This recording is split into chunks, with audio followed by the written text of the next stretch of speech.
After 4 months of protest and violence that took Ukraine to the brink of war, a milestone was reached Friday in Brussels.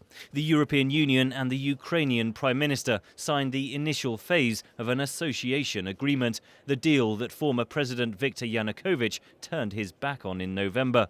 The President of the EU Council, Herman Van Rompuy, welcomed the deal. It is a sign of our solidarity with the people of Ukraine, of our support for their aspirations and their thirst for change.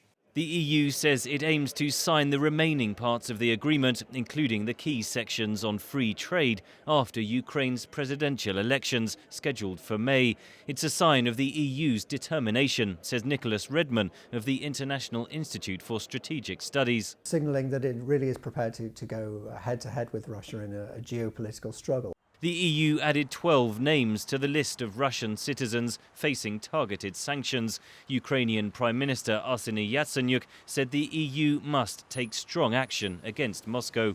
Defending the territorial integrity of Ukraine and protecting actually the EU itself. Because God knows where is the final destination. Is it Ukraine or is it the EU?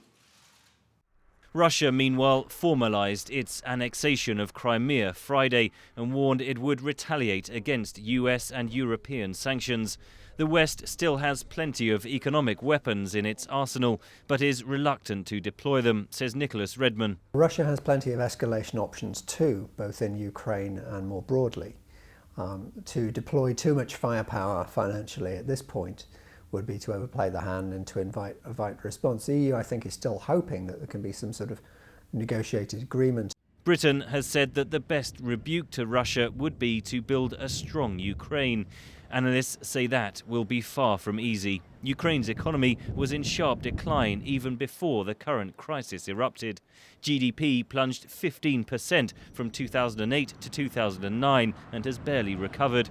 The country has survived on handouts from Moscow, says Nicholas Redman. To get Ukraine off that aid, it will require significant domestic reform. Energy prices in Ukraine are going to have to rise significantly. Subsidies for protected industries, including coal, for instance, are going to have to be cut quite dramatically. There's going to be a lot of pain in Ukraine. The EU is pushing ahead with its so-called Eastern Partnership agreements, announcing that it also wants to sign deals with former Soviet republics Georgia and Moldova, setting the stage for further tension with the Kremlin. Henry Ridgwell for VOA News, London.